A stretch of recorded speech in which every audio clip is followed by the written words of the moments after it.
Ladies and gentlemen, this is my good friend Brian HETRICH. Man. He is the Spirulina guru and can be found at spirulinaguru.com. Yep.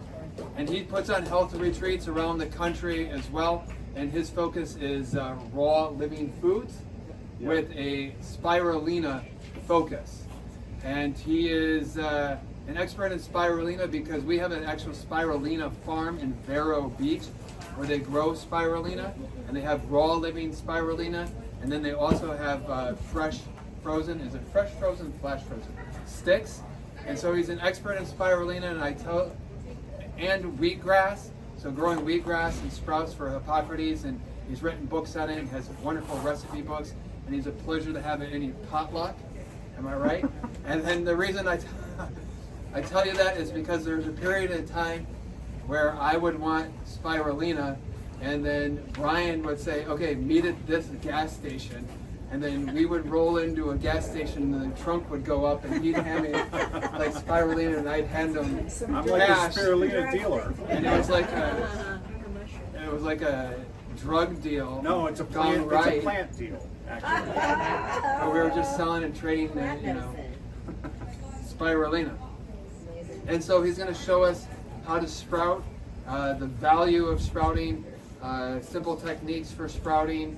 He's going to show us how to open coconuts ourselves and just how to live a raw living foods lifestyle. And he's got a couple items here. And so without further ado, ladies and gentlemen, Brian HETRICH.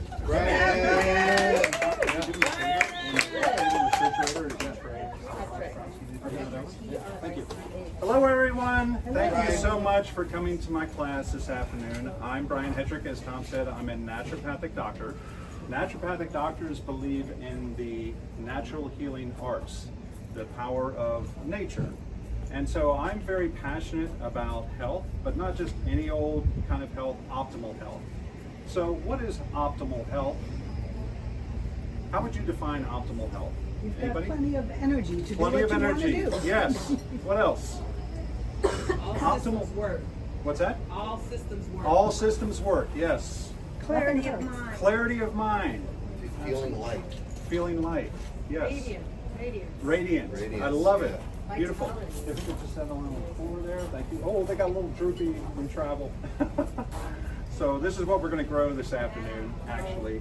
And sunflower sprouts are a little bit fragile, and they, believe it or not, when I left the house this afternoon to come here, they were all standing straight up and vertical. But just traveling here and being in the heat and the stress of moving around, sunflower sprouts tend to droop a little bit. So just imagine they're all standing up straight.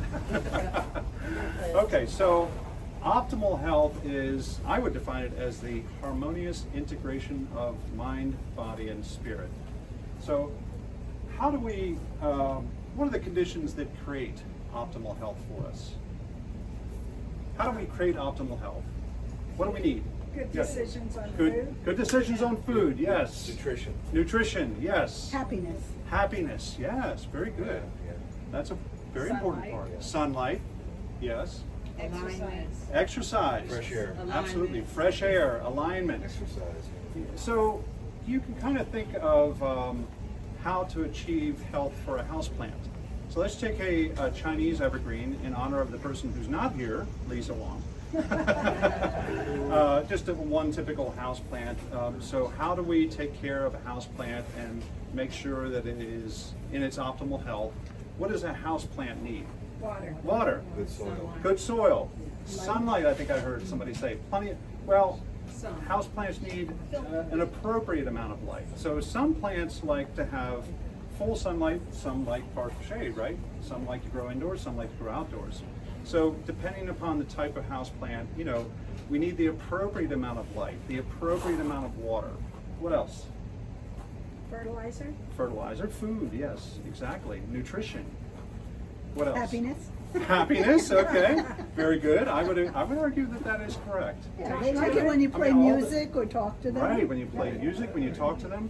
All the studies that have ever been done on plants show that when you play classical music, Baroque music, in a greenhouse or in your own house, the plants do what? They grow, they do better, right? So what do we need? What do humans need? Well, I've identified 33 different items that we need. Fresh air, pure water, nutritious foods for which we are biologically designed, sufficient sleep, not too much, not too little, rest and relaxation, vigorous activity, exercise, peace, harmony, serenity, and tranquility, emotional pose and stability, thought, cognition, prayer, meditation, sunshine, the appropriate amount of sunshine, not too much, not too little, and natural light, comfortable temperature. Houseplants need that too, don't they? They need to be in the right temperature. So do we. Human touch, friendships and companionship, sharing and giving, love and appreciation, play and recreation, pleasant environment, amusement and entertainment, sense of humor, mirth, and merriment. Yes. We need that to be healthy, don't we? We need For hugs. sure. We need touch. Laughter. Security of life and its means. If we're not secure in where we are, then how can we be in optimal health, right? We're going to be worried about where is our next meal going to come from? You know, how am I going to put a roof over my head? Creative and useful work, pursuit of interest, self-control and self-mastery, individual sovereignty, a loving, committed relationship, satisfaction of the aesthetic senses, self-confidence, positive self-image and sense of worth, internal and external cleanses, smiles, music and all the other arts, biophilia or a love of nature, a personal relationship with your creator. Now, of these 33, which one do you think is the most important component of optimal health? Your connection to Creator. There you go. Very good. Absolutely. I agree. Oh. What would you say is the second most important component of optimal health? Nutrition. Nutrition. Absolutely. As a matter of fact, Smart group. as it happens, the NIH, National Institutes of Health, says that 85% of all illness comes from a lousy diet. So all the other 32 things are also very important, but the most important thing, and I agree with the NIH assessment, that nutrition is the most important thing. We can't neglect the others, but you know, they make up 15% cumulatively. But you know, 85% is a big chunk. So we're going to focus on nutrition today. The body heals itself if we give the body the right substances, forces, influences, and conditions. So I'm not actually yet convinced that plants don't need the same exact list of 33 that we need. It's possible, right? I don't know. All right, so let's focus on nutrition this afternoon. There are 4 categories of food. There's living foods, there's raw foods, there's cooked vegetables and fruits, and there's cooked animal products. As it turns out, not all food is created equal. Some food is simply more nutritious than others. The most powerful of these 4 is what? Living foods. Yes, living foods are even in a category beyond raw foods. And let's take a look at why that is. What's in your food? So what's in your food? What's in there that's good for us? Minerals, vitamins, water, enzymes. Lots of water, right? Lots of water, and it's not just plain old tap water, is it? Right. Energized It is water. energized water. It is structured water. B12. What is that? B12. B12, yes. Elevated biotic. Yeah, well, we get B12 from the soil, but sometimes we get it from our food if we are growing our own food in our own garden and we eat it right away out of the garden. We're getting it from our food. So there's vitamins, there's minerals, there's protein, there's carbohydrates, there's fiber. Fiber is in plants only. So no animal product has any fiber in it at all. Eggs have how much fiber? Zero. Zero. Cheese has how much fiber? Zero. 0.0. 0.0. Fish has how much fiber? Zero. Zero. There is zero fiber in animal products. Only plants have it. And our digestive system is designed to process food that has fiber in it. There is plant identical hormones in our food. So this is only in raw foods, specifically raw plants. So the hormones like serotonin and melatonin and testosterone, and all the other hormones are plant identical, available in our food, but it is heat sensitive. So it is 100% destroyed in the cooking process. So this is one of the reasons why raw is so important. There's also oxygen in our food. After all, H2O, you know, the water that's in our plants also contains oxygen in it. And it's, again, not just structured water, but it's structured oxygen. Phytonutrients. Give me an example of a phytonutrient. Anybody? Chlorophyll, yes. Oh, Tim. Tim. Very good. Yes. Star pupil. Another one. Phytonutrient. What's that phytonutrient? Another one. What's the juice from the green stuff? The chlorophyll. Chlorophyll, exactly. Spirulina. There is. Trying to get extra credit. Well, another one is lycopene, right? In tomatoes and in watermelon. That is a phytonutrient. Sulforaphane. Beta carotene. Beta carotene is another phytonutrient.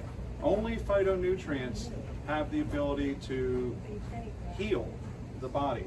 And they're only available in plants, and specifically only in raw plants. Once again, phytonutrients like chlorophyll, beta carotene, sulforaphane are heat sensitive.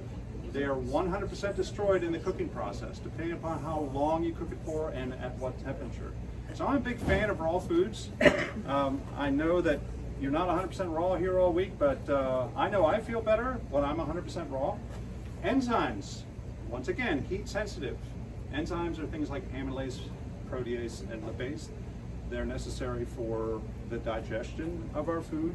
The body can create its own enzymes, but plants also have enzymes in them to assist with the processing, the digestion of enzymes. Enzymes are also used by every single catalytic conversion in our body. Every time we move muscle, every time we think, every time we hear, see, or touch, or taste, it requires enzymes.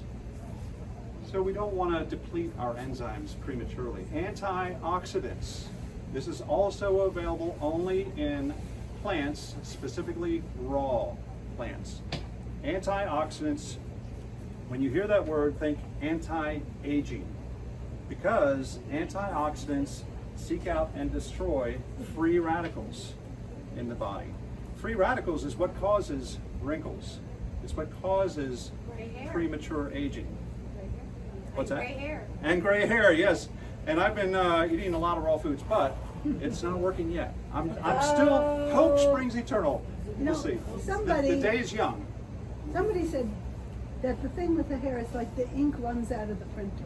That's a good analogy. That it just isn't, that it isn't like a nutrient. Why do Asians never get gray hair?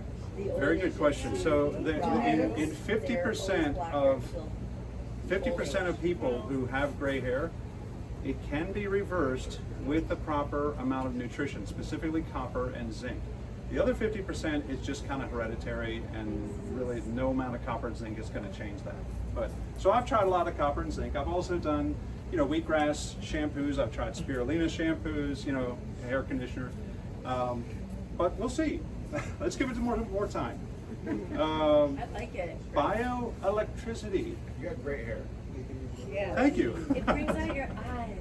Thank you. Thank you very much. Go back. Well, there may be snow on the roof, but there's fire in the furnace. Don't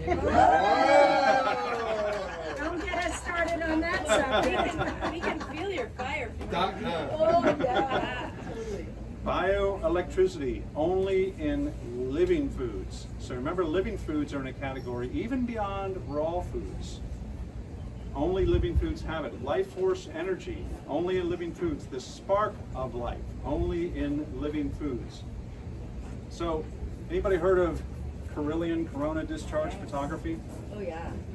Okay, so this is a method of using two plates that are electrically charged, and you sandwich between it a substance you want to test, and it will emit an aura around it, depending upon the amount of energy that it has. So we have on the left here cooked tomato and cooked broccoli. On the right we have a raw tomato and raw broccoli. You can see the aura around these raw vegetables is much greater, much more vibrant. Do you mind putting it really quickly back to that last slide? Not that one, the one before it. This one? Yeah. Yeah, sure. 1, 2, thanks. Got Okay. it. Love Can I that. ask you a quick question? Yeah, sure. Sorry. You said hormones, raw only.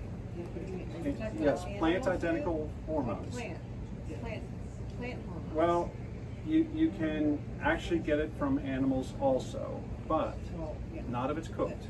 So if you're eating raw meat, or you're drinking raw milk, you're going to get some hormones. But not if it's cooked. Not if the meat's cooked. Not if it's cooked, because hormones are heat sensitive. They are 100% destroyed by the cooking process. They can't survive that kind of heat any more than your hand can survive the cooking process. So as a general rule, if the temperature is higher than your hand can tolerate, then it's higher than your food can also tolerate and still remain at its peak nutrition, having those things like phytonutrients and enzymes and plant identical hormones. And so that's why raw foods, but living foods are in a category even greater than raw foods. So this is a raw organic nettle leaf on the left, and this is a sprout on the right. You can see it's practically exploding with energy. University of Vienna did a study on sprouts. They found that only living foods like sprouts can jumpstart sick cells back into life. Not even raw foods can do that. So if you are interested in the natural healing arts, as I am, then you want to start looking into living foods more.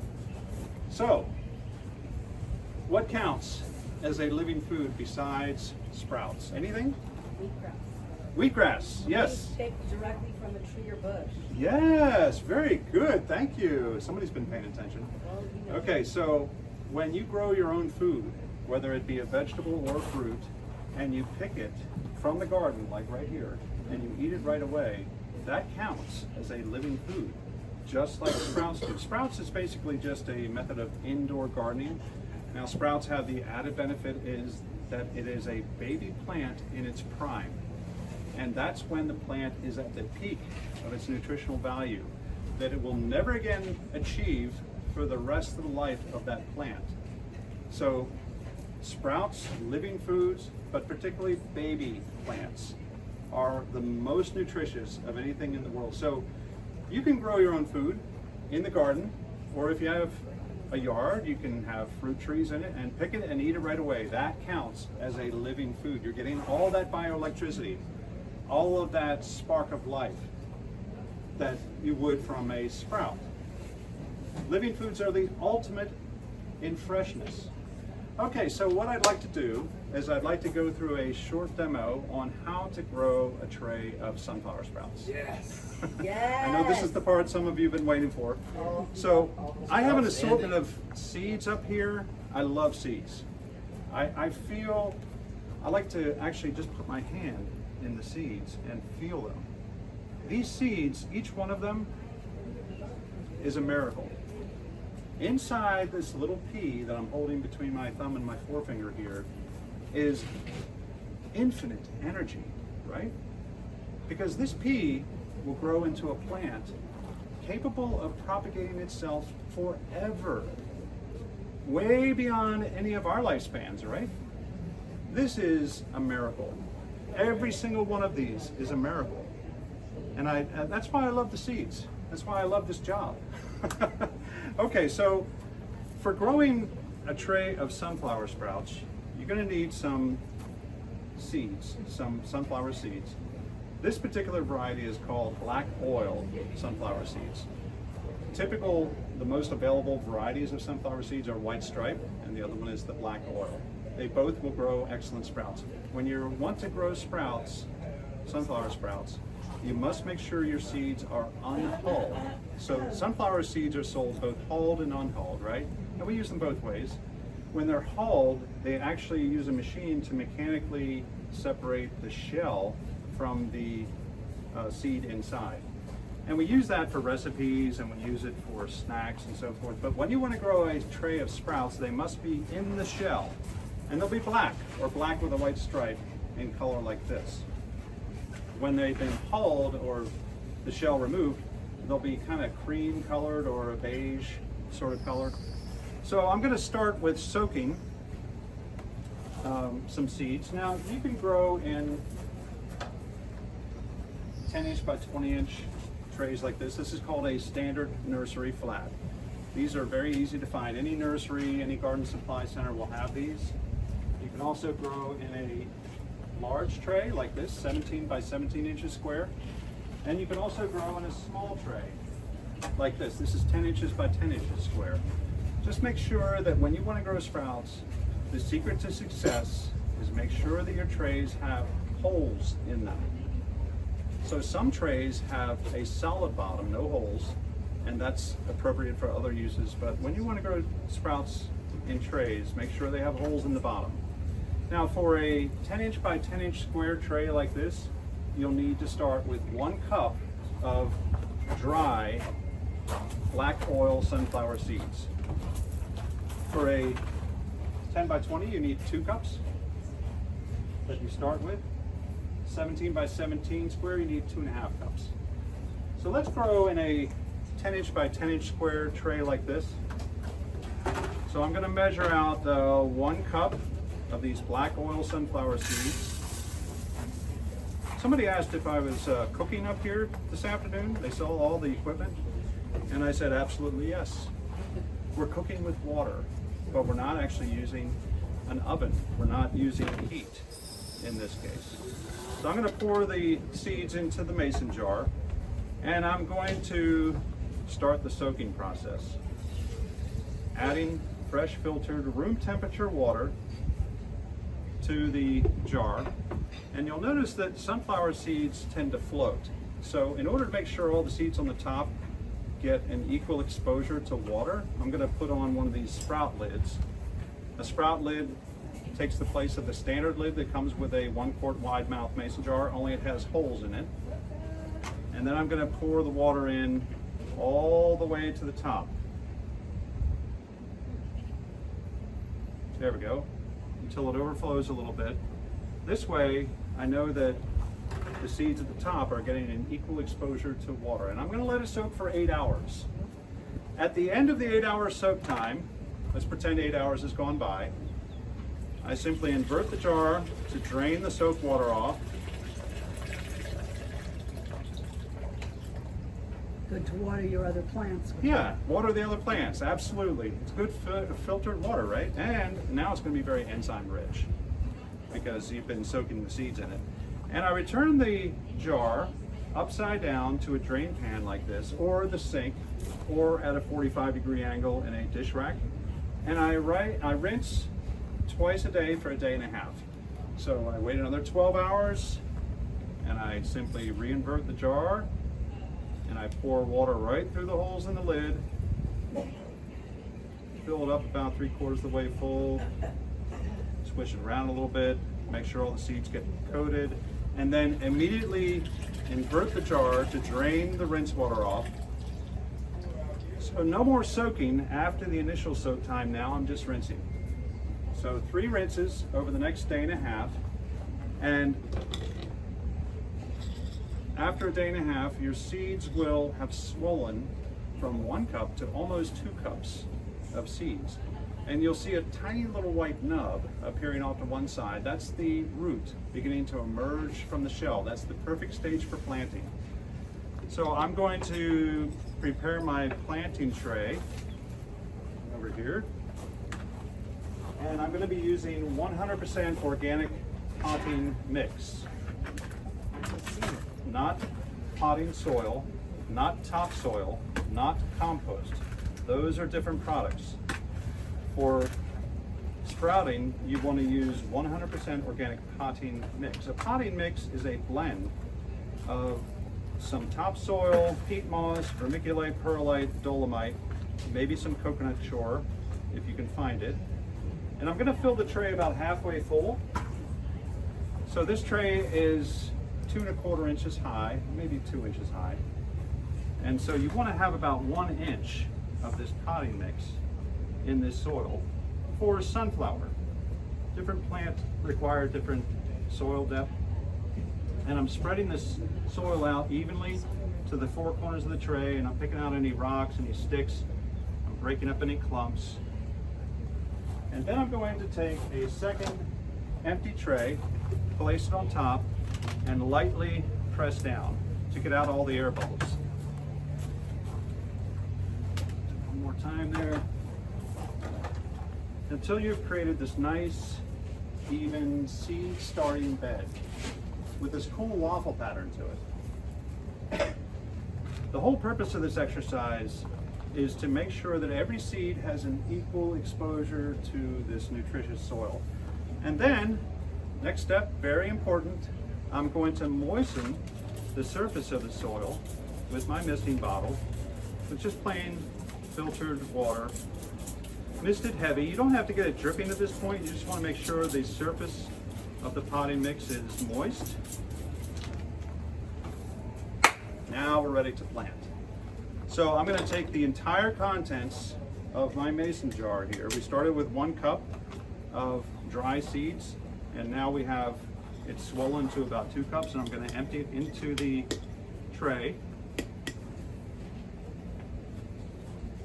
That last one, there we go, okay. All right, and then I'm going to lightly brush my germinated seeds to the 4 corners of the tray.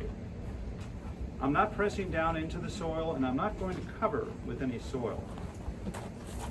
So if you get this right, you should have a single layer of seeds touching side by side, not piled one on top of the other. So it should look like this. You shouldn't see any gaps in the soil. Excuse me.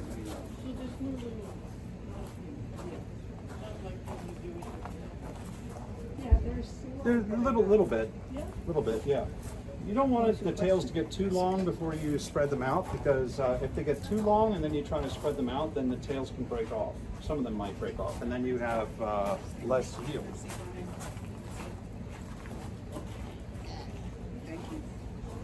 Next step, very important. As the song says, I'm going to mist again.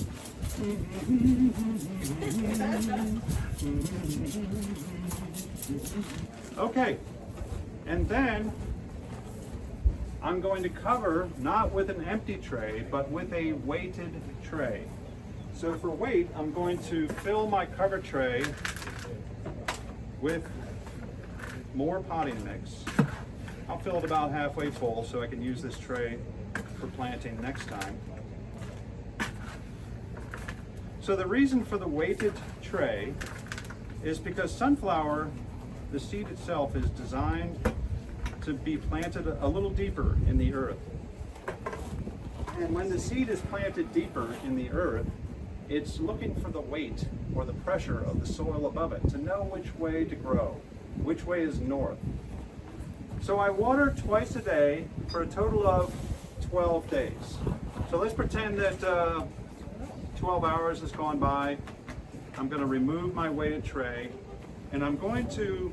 Wait, Brian, did you say 12 days and then 12 hours? 12 days. 12 days? Yes. So you have to water twice a day for 12 days in order to get a finished tray of sunflower. Sunflower takes a little bit longer to grow than wheatgrass or pea shoots. Wheatgrass or pea shoots, you only need to water for twice a day for 7 days. In the case of sunflower or buckwheat, they're a little bit slower growing. It's just a different variety of a plant. It takes 12 days, watering twice a day. So for watering, I'm going to take one of my sprout lids here, the yellow one, turn it upside down, hold it just above the surface of the tray, and pour the water into the sprout lid. So this acts as a diffuser, so that as I'm pouring the water into the sprout lid, it does not disturb the seed bed. You must water heavy. You have to water heavy enough that the tray starts to drip like this. If the tray is not dripping like this, you haven't used enough water. So we only use the mister the first time. Each subsequent time you have to water heavy. So after watering, I'm going to replace the weighted tray on top like this, and then I'm going to use some spacers so that my tray is not sitting in its own drain water. And this is very important. Sprouts need some ventilation. And so by having spacers underneath your sprout tray here, they can get air underneath and inside the holes, so you don't get any mold problems. So after day 5 of watering twice a day, you'll see your weighted tray begin to lift up into the air. You'll see an air gap between your bottom and your top tray. When you see that air gap, which will take 5 days, then you don't need the weighted tray anymore. Instead, you replace it, your weighted tray, with an empty tray that's turned upside down. This creates a humidity dome. So sunflower is very thirsty plant. It likes a lot of water. So by putting the humidity dome on here, that traps some of the water in there so that it continue to grow well. After day 7 of watering twice a day, you'll see a gap between your humidity dome and the bottom tray. When you see that gap, the sprouts are pushing this lid up in the air. You don't need this cover tray anymore. Just keep watering twice a day for a total of 12 days. And on day 12, we will have a beautiful tray of these wonderful, highly nutritious Wow. sunflower sprouts. Holy crazy. Now this tray, Wow. no, it's not dinner time yet. Nice try, Sean. Nice try. A tray this size, 17 by 17 inch square, will give you about 2.5 pounds of sunflower sprouts, maybe up to 3 pounds. How much juice? If you were to just drink nothing but sunflower juice and no cucumber, no celery, that'll give you probably about maybe 20 ounces of juice for that whole tray, that size. Would that be palatable? Absolutely. It depends on your palate. Yeah. Okay. I mean, what's the most bitter thing that anybody's ever drank? What's the most bitter juice? No, wheatgrass. Wheatgrass? is sweet. I know something that's even more bitter than that. Moringa juice. So anybody heard of moringa? Yes. Yes. So be careful if you want to juice moringa. I've drank it before. It is even more bitter than wheatgrass. Whoa. Wheatgrass this isn't is- bitter, it's like sickeningly sweet. It's sickeningly sweet. Wheatgrass, You know, okay. some people feel that way. Other people, it depends on your history, really. Some people feel it to be sweet, and some people feel it to be bitter. It really depends on your history. What that means is that if you've been doing this a really long time, you've been juicing, you've been eating raw foods, you've been eating a lot of sprouts, you've been eating all organic, you're meditating, you're doing yoga, you're doing all these wonderful healthy things, then you're going to have less toxins in your body. You're going to have less heavy metals. You're going to have less mercury and lead and pesticides and things like that. And your taste will actually change. And you will find that those things that used to taste bitter to you now start to taste sweet. So wheatgrass is nature's finest medicine. It is the signature elixir of all the great natural healing centers in the world, including Hippocrates, including Optimal Health Institute, including the Ann Whitmore Institute. They use wheatgrass juice. It does two things. One of the things it does is a powerful, concentrated liquid nutrient. It is also a powerful detoxifier for those people that need it. It's very good for cleansing the liver. Sunflower is very high in protein. Sunflower is unique in the sense that it is a complete food. It has every single nutraceutical in it that humans require, except for vitamin B12 and vitamin D, which we get from the soil and from the sun anyway. They're not really foodborne nutrients. But you could live on nothing but sunflower sprouts for the rest of your life, and you would be very, very healthy, and you wouldn't be deficient in anything. How about that? How about that? We juice it every Oh, morning. he's so disgusting. Oh, it's disgusting. I can't stand it.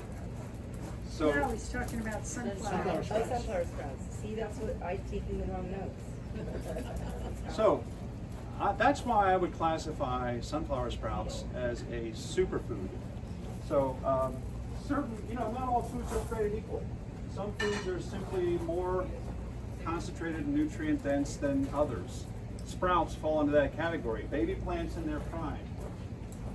So, for example, some sprouts contain up to 100 times more nutrients than their adult counterparts. Broccoli sprouts fall into that category, actually. Leafy greens, I would call a superfood, an excellent source of minerals. Blueberries have a high ORAC value, which is an antioxidant measure. Acai berries, even higher than that, like 3 times higher than that. Sprouts up to 100 times more nutritious than even raw foods. Yes? So you said about 12 days. I'm wondering, once you get to that 12 days, if you leave them in the soil, can you kind of just harvest off them for a few days, or how long? Well, that's a great question. Thank you for asking that. The question was, on day 12, when it's ready to harvest, like this tray here, should I just harvest a little bit and then eat some, wait for the next day, harvest a little bit more and eat some? The answer is the best practice is to harvest the entire tray all at once, and whatever you're not going to eat right away, put it in Ziploc bags and keep it in the refrigerator. It'll stay in the refrigerator fresh for up to 5 days or so, unless you use Debbie Meyer's green bags. Yeah. Debbie Meyer's green bags, anybody ever heard of them or use them? Yes? So, and they have a natural mineral in them called Oya, which is a zeolite, which absorbs the ethylene gas given off by sprouts while they're in the refrigerator, and all fruits and vegetables by the way. And that will double the shelf life of your sprouts in a Debbie Meyer's green bag. So instead of 5 days, you can get 10 days in the refrigerator. You'll find Debbie Meyer's green bags at a HETRICH store. You'll find them at Got Sprouts or Universal Living Sprouts. They sell them. Some health food stores sell them. Once in a while, I've seen them at Whole Foods. It's kind of hit or miss there. I haven't checked lately. But you want to harvest the entire tray right away. Because if you don't, if you only harvest enough for that serving and then wait for the next day to harvest more, the sprouts will continue growing and they will get older and older and older. So every day that the sprout grows, it gets 7 years older. So it's like our pets, actually. And now it's no longer a baby plant. Now it's an adult plant. Once it passes the jointing stage, which is the stage where it graduates from a baby to an adult. We want to consume them when they're still in their infant stage, their baby stage. Yes? I want to know, I'm taking notes on my phone, by the way. I want to know how you feel about freezing the sprouts. How do I feel about freezing sprouts? Well, I would say that it is certainly better than eating hamburger or eating hot dogs. But you are going to lose something if you freeze the sprouts. You're going to lose somewhere around, if you freeze them and then thaw them and eat them or juice them, you're going to lose somewhere between 20%, maybe 30%, something like that. The longer you freeze them, the more you're going to lose. So every month you're going to lose another 10% approximately of the nutrient value. So it's not as good as fresh. Fresh is always best, but you're way, way ahead of the game compared to cooking or compared to eating animal products, even if you freeze it. Now, if you do freeze it and then you thaw it, they're going to get kind of mushy, because it's not going to. Whoops. Are you okay? That's why I've been afraid to go in. That would be me.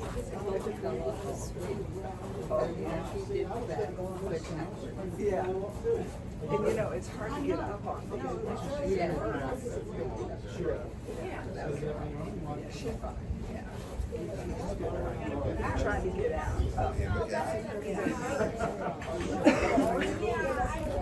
I did a whole thing. I really did a whole flip. Great music. She did a whole flip.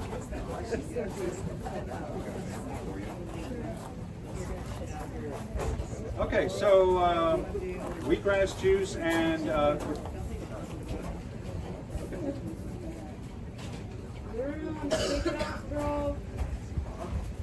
You got another not trick yet. for us? yeah, What's your next? absolutely. What's your next trick? Dun, dun, dun, dun, All right. Dun, dun, dun, dun, dun, dun, dun, dun, dun. That's perfect. Okay, so another superfood that I'd like to introduce you to is spirulina. Oh, yeah. So who has heard of spirulina before? Oh, everybody, almost everybody, at least those paying attention. So spirulina is an aquaculture, which means that it is a plant that grows in water. So we have other kinds of plants that grow in water, which are also aquacultures. They are things like sea vegetables, like kelp and dulse and nori, and of course we all know how valuable that is. So spirulina is in the same category, but it is a micro aquaculture. So instead of a macro aquaculture like kelp, dulse, nori, wakame, spirulina is about 0.2 of a millimeter in length. So just below what we can see visually with the naked eye. You really need a microscope to see the spirulina cells. Yes? It's have you know detox movie that we all drink their spirulina.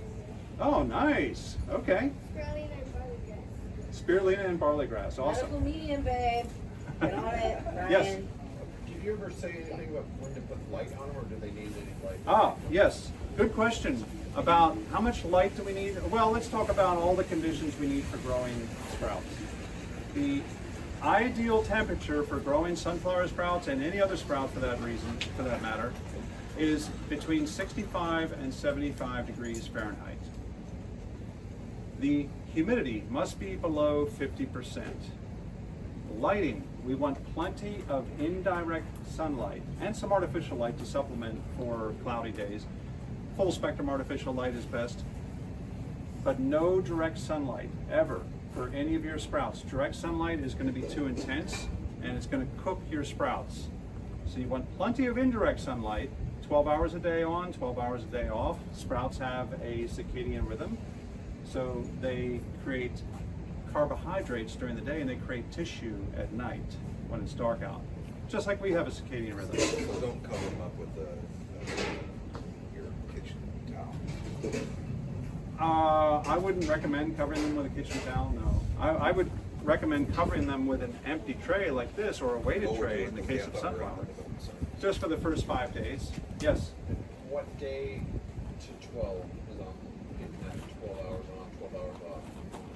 On the third Well, day, basically you don't have to worry about that until day 7. day 7. Because for the first 5 days, you're gonna have a weighted tray on top of the sunflower, and then days 6 and 7, you're gonna have a domed empty tray like this on top. So day 7, you're gonna need to start leaving the lights on during the day.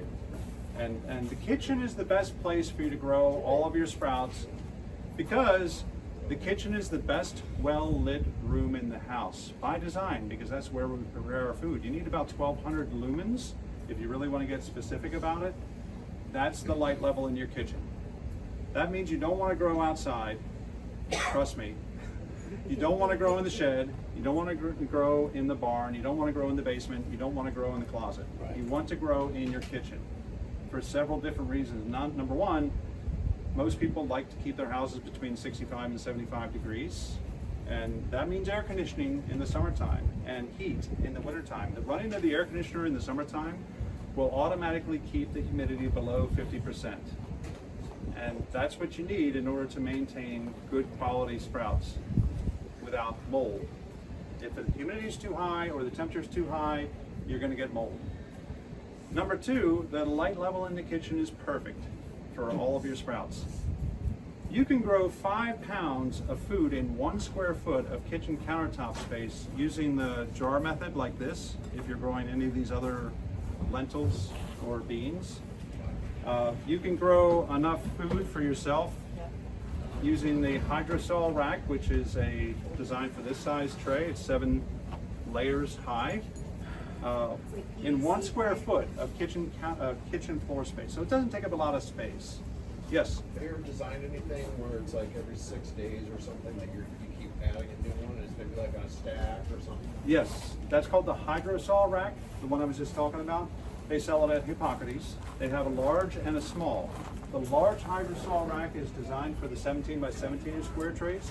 That's going to take up a little bit more floor space. That's about 2 square feet or a little bit like that.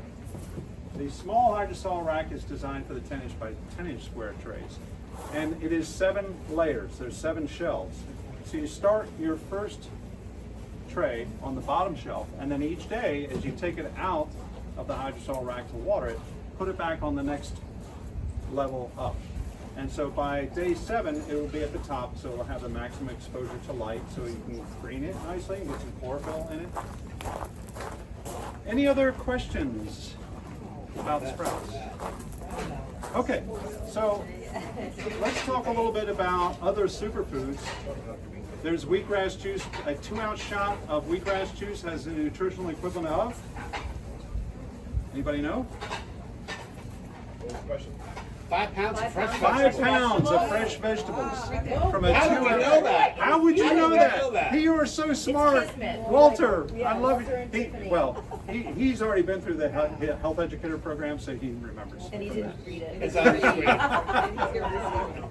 pounds. However, let's talk about spirulina. Spirulina is in the, it's on every single spaceship that has been sent into outer space because it is so nutrient dense. NASA has been studying spirulina for decades.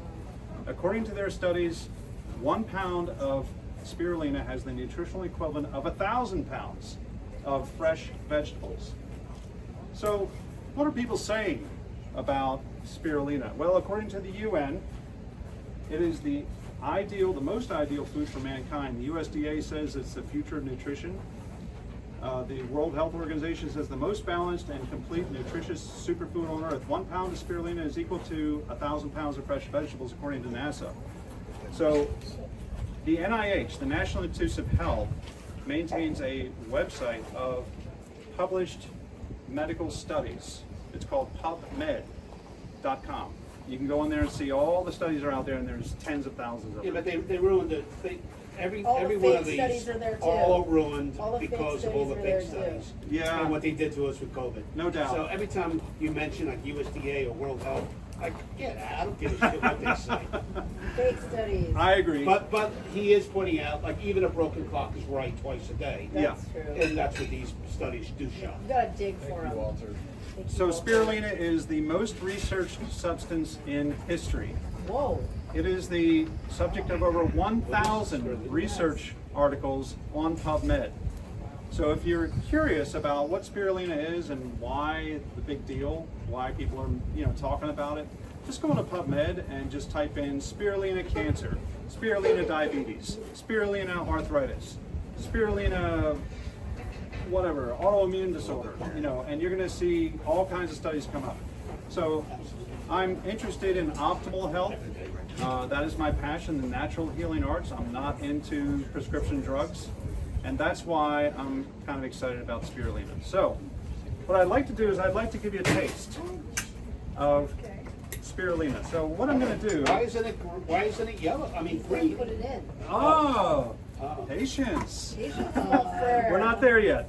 We'll get there. Okay, so for tasting the spirulina, we're going to use some coconut water to mix it in. So give me a second here to clean the tray. There we go. So this is not spirulina, by the way, Walter. This is coconut water. Got it. So we'll, let me just clean the tray here a little bit. No, that's not helping. Okay, Just use the other side, I guess. that's a good idea. Why didn't I think of that? Thank you so much. She is so smart. Oh my gosh. Oh, you're brilliant. I love you. She is brilliant. All right, so for opening the coconuts, anybody ever seen one of these? No. So this is a stainless steel Brazilian coconut opener. You've seen one. Yeah, in Connecticut, my mom and dad use that all the time. And it works a bit like a corkscrew, like on a wine bottle. So the first thing you do is you pop off the rose. This is the part of the coconut where it attaches to When the was that tree. coconut picked? Is that just I don't actually know that question. That's a good question. I got the coconuts from here, okay? from Gratitude Okay. Farms. Oh, I didn't okay, actually okay. pick these. It looks pretty new. That's why I It's pretty young. Yeah. It's not an old coconut. So then I'm going to take the point of my Brazilian coconut opener, and I'm not going to place it in the center, but I'm going to place it just around the perimeter of the center. And then I'm going to kind of lightly tap down like this. And then I turn it that's soft. like this, That's really soft. and I get this cork out like that. Wow. That seems a Okay, lot safer. so this is the than cork. shipping. Yeah, right? A quarter of the bottle of wine. I mean, Exactly. Look at that. wow. Oh my gosh. That was like, it was so easy. It is so Do you ever easy. use something called These are cocoa pure jack? electrolytes. Sample, try it. We're gonna try it. Absolutely, you absolutely can. Try it. Let me open a few more. Tiffany, let's see you. Tiffany, go. Tiffany, go. Come on. Go, Tiffany. No, I Oh, come gotta on. watch it. Come on. Okay, I'll Cocoa do it. jack? Yeah, you do it. A what? I do- Cocoa I have a Jack. Cocoa Jack. I don't know what that I don't is. know what to buy. I have a where do you- Cocoa Jack, but this seems easier. Oh, yeah? Yeah, the Cocoa Jack is a hammer. Can you get that What one was on that called again? Amazon? Well, it's known as a Brazilian stainless steel coconut opener. You'll find this on Amazon. There's different designs out there. This one was made by, it's actually handmade by a friend of mine. You might know him, Attila. Oh, You guys sure. know Attila, right? He Attila made makes this. that?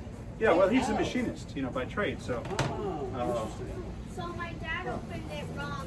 He usually uses it from the top, not where the flower is. oh, well, I don't know. That would probably work too. I just do it this way. Actually, I find it to be fairly easy. Now, this works for young coconuts. It doesn't work very well for mature coconuts. The older the coconut gets, the harder the shell becomes. Exactly. And so I'm using my conical strainer here to strain the water. And then what I'm going to do is let's add some spirulina. Okay, so spirulina is this is powder, that's liquid? this is actually liquid, yeah, and it is flash frozen fresh as soon as it's harvested from the pond. So it comes in these very convenient 1.4 ounce single serving Is packages. that the same as Tim and Georgina? Yeah, that's what I was gonna ask. Yeah, we'll get Tim that. and Georgiana, what they're doing is they're selling it fresh, and not selling it frozen. Freeze dry. So this is actually flash frozen immediately upon harvesting. Now the benefit of the frozen spirulina sticks is that it will last in the freezer for years without having gone bad. What Tim and Georgiana are doing is they're selling it fresh, and it only lasts for about 12 days. What about the in spirulina refrigerator. powder we use in our smoothies? What's the difference? Oh, so the spirulina powder has been spray dried.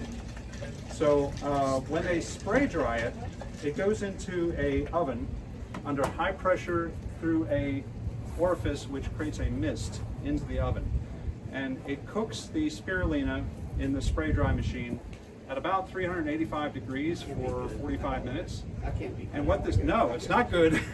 Basically, that process is very violent, and it basically destroys all the phytonutrients. It destroys all of the enzymes, and it certainly destroys all the life force energy that's in there, the bioelectricity. What you're basically left out of a spray dry machine oven is a mineral ash. So some of the minerals will survive that process, but it kind of defeats the whole purpose, right? So this is the fresh spirulina, or the freshly frozen spirulina, is many, many orders of magnitude more powerful than any kind of powdered spirulina. I So, have a question. Have you heard of Vinergy? have I heard of what? Vinergy. I don't think so.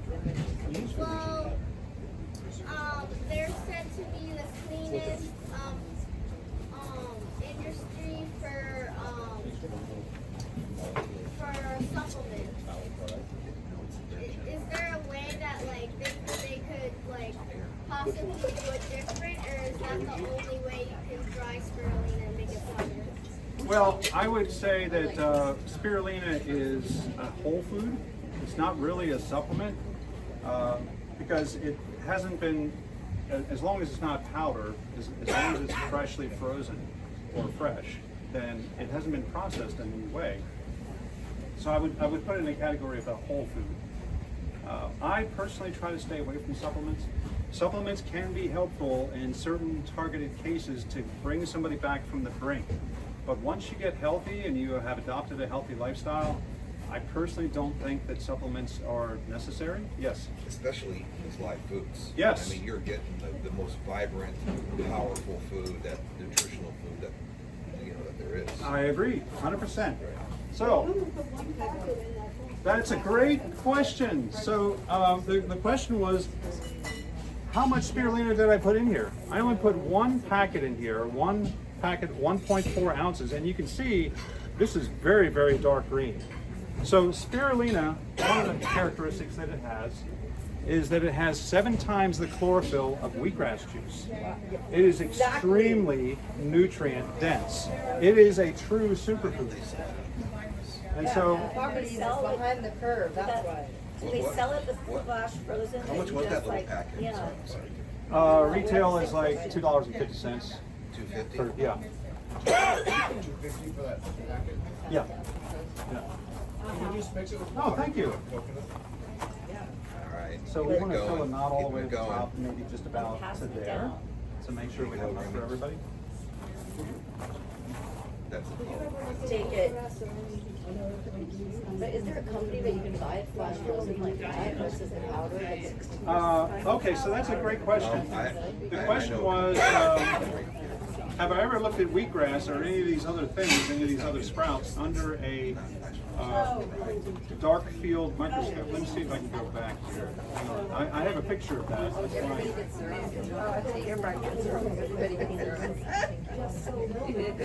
Yes. Yes.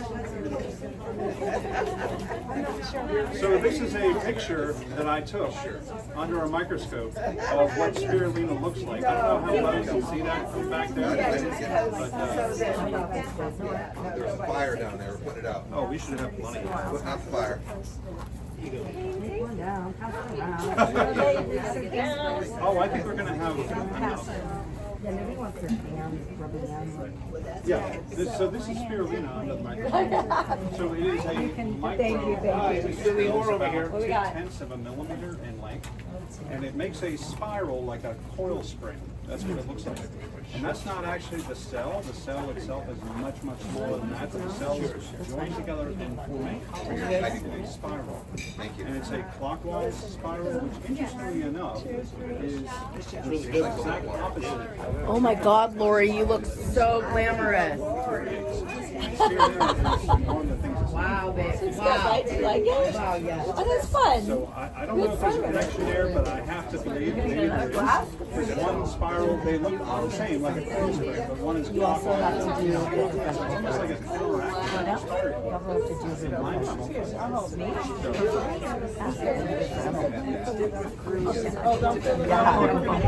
Yes. No, more than that, more than that.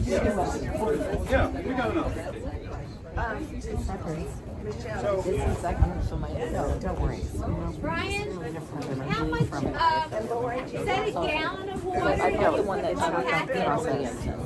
this is 1 gallon here. That's what I did for normal use at home. What I typically do is I'll put 1 packet in 1 quart.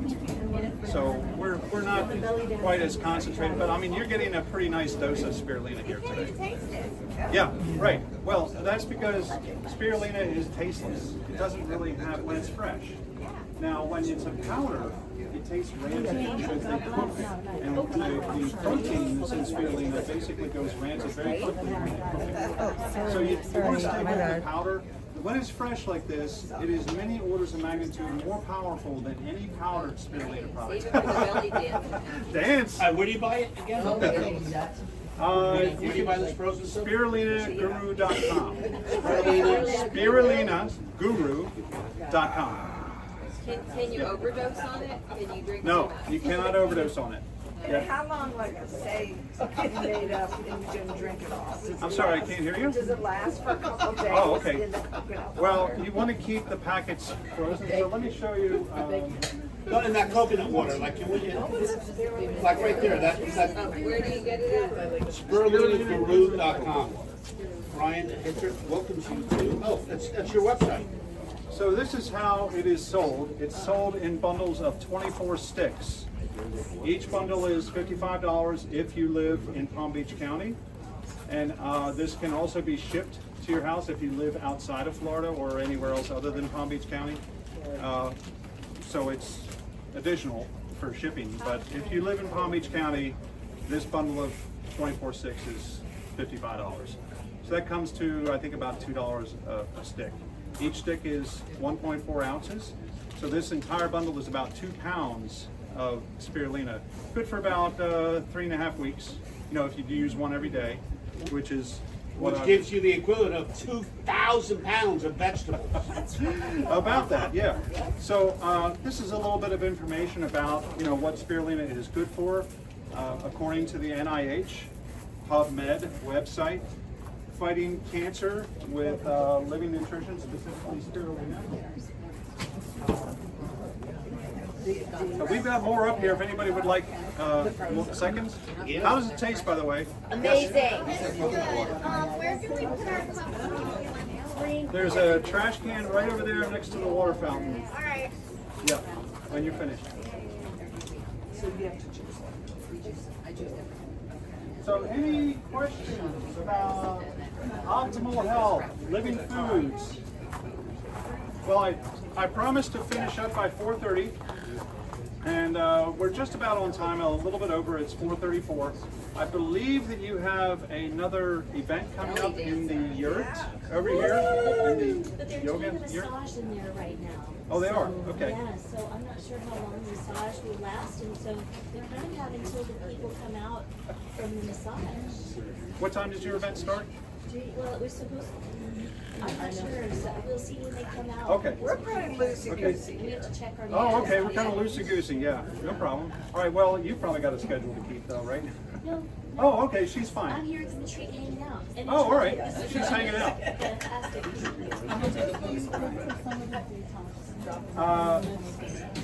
There's an excellent book about how to grow your own living foods by a really awesome author, by the way. Yeah. Oh, there he is. Yeah. Anyway, this book is full of pictures. I'm a very visual person. You know, I like to see what I'm doing, so when I created this book, I put a lot of pictures in here, step by step, how to grow sprouts the easy way. And because I want you to succeed, I want you to be successful, because I truly believe that all of this optimal health nutrition can transform the world. How many people believe that? Yes. Right? That's what we need, Yes. isn't it? Yeah. For my future abs, when I cut out the fat and the processed foods, right there. There you go. There you go. Oh, Yep. yeah, baby. That's what you're going to look like. If you start taking that spirulina. No, I am I not. have a question. Do you also carry, you know, this in the raw spirulina? I The one don't. that comes in that? No, not right now. It doesn't grow very well in the wintertime. So spirulina likes it hot. It likes the water temperature to be 95 to 100 degrees. So even in South Florida, it's not warm enough yet to grow the fresh spirulina. So right now, all we have are the frozen spirulina sticks available. And the benefit of the frozen spirulina sticks is that it will last for years in the freezer. Just take out one stick at a time and use it as a single serving portion. So it's very convenient. Do you sell this to God Sprouts? Yes. So they buy God from Sprouts you? carries these, yes. I Because we supply buy all them. our sprouts from them, they ship every Yes. other week. Yes. So we can just add that onto our order? Absolutely. Well, see, they have to ship it differently because it has to stay frozen, whereas the Sprouts want to stay fresh. I can ship it to you. But then I'll ship by. Yeah, because I have a special insulated cooler box that I use, and you know, with enough ice and All right, so dry ice. so we'll buy enough. Yes. That really minimizes the shipping cost. Yes. And maybe a couple $100 worth at Yeah, once. right. And then we just keep it in the freezer Right, because perfect. it lasts forever. Yeah. All right, So good. my card is here if you want to order some. Good. Just send me an email or a text Okay. or call How much me. are your books, Brian? Spirulina Guru is my website. Yes, so the books are show special, $10 each. Yes. Normally they're 20, but at half price for you guys because you guys are special. I also have a DVD. Anybody else? Which goes into Yeah. even more detail of this, how to grow sprouts and wheatgrass and growing your own living foods. That is only $5 for the DVD, if anybody still uses DVDs.